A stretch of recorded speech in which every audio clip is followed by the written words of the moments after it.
നല്ല ആരോഗ്യം നിലനിർത്താൻ മഗ്നീഷ്യം കുറവിനെ തിരിച്ചറിയുന്നത് അത്യന്താപേക്ഷിതമാണ്. അറിഞ്ഞിരിക്കേണ്ട ചില സാധാരണ ലക്ഷണങ്ങൾ ഇവയൊക്കെയാണ്. പേശികളുടെ ബലഹീനത. പേശികളുടെ പ്രവർത്തനത്തിൽ മഗ്നീഷ്യം ഒരു പങ്ക് വഹിക്കുന്നു. അതിൻ്റെ കുറവ് ബലഹീനതയോ ക്ഷീണമോ ഉണ്ടാക്കാം. ക്ഷീണവും ബലഹീനതയും. കുറഞ്ഞ മഗ്നീഷ്യം അളവ് മൊത്തത്തിലുള്ള ക്ഷീണത്തിനും ഊർജത്തിൻ്റെ അഭാവത്തിനും കാരണമാകും. ഓക്കാനം, ഛർദി, മഗ്നീഷ്യത്തിൻ്റെ അഭാവം അല്ലെങ്കിൽ പൊതുവായ അസ്വസ്ഥത എന്നിവയ്ക്ക് കാരണമാകും. വിശപ്പില്ലായ്മ. ഭക്ഷണം കഴിക്കാനുള്ള താല്പര്യം കുറയുന്നത് മഗ്നീഷ്യം കുറവിൻ്റെ ലക്ഷണമാണ്. അസാധാരണമായ ഹൃദയതാളം. മഗ്നീഷ്യം ഹൃദയാരോഗ്യത്തിന് അത്യന്താപേക്ഷിതമാണ്. കുറവ് ക്രമരഹിതമായ ഹൃദയമിടിപ്പിന് കാരണമായേക്കും. ഇക്കിളി അല്ലെങ്കിൽ മരവിപ്പ്. ഞരമ്പുകളുടെ പ്രവർത്തനം മഗ്നീഷ്യത്തെ ആശ്രയിച്ചിരിക്കുന്നു.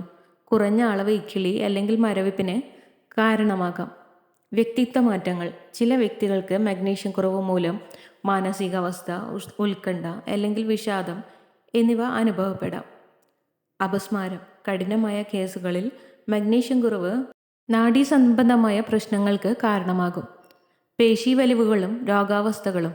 പേശികളുടെ പ്രവർത്തനത്തിന് മഗ്നീഷ്യം നിർണായകമാണ്. ഇതിൻ്റെ കുറവ് മലബന്ധത്തിനും ഇടയാക്കും. കുറഞ്ഞ അസ്ഥി സാന്ദ്രത. ദീർഘകാലാടിസ്ഥാനത്തിൽ അപര്യാപ്തമായ മഗ്നീഷ്യം അസ്ഥികളുടെ ആരോഗ്യത്തെ ബാധിക്കും. ഇത് കുറഞ്ഞ അസ്ഥി സാന്ദ്രതയിലേക്ക് നയിക്കുന്നു. ഈ ലക്ഷണങ്ങളെ ഉടനടി അഭിസംബോധന ചെയ്യേണ്ടത് പ്രധാനമാണ്. പ്രത്യേകിച്ച് അടുത്ത തലമുറയ്ക്ക് നിങ്ങളുടെ ആരോഗ്യം നിലനിർത്തുന്നതിന് ഒരു ഹെൽത്ത് കെയർ പ്രൊഫഷണലിൻ്റെ മാർഗനിർദ്ദേശത്തിൽ മഗ്നീഷ്യം അടങ്ങിയ ഭക്ഷണങ്ങളോ സപ്ലിമെൻറ്റുകളോ വർദ്ധിപ്പിക്കുന്നത് പരിഗണിക്കുക.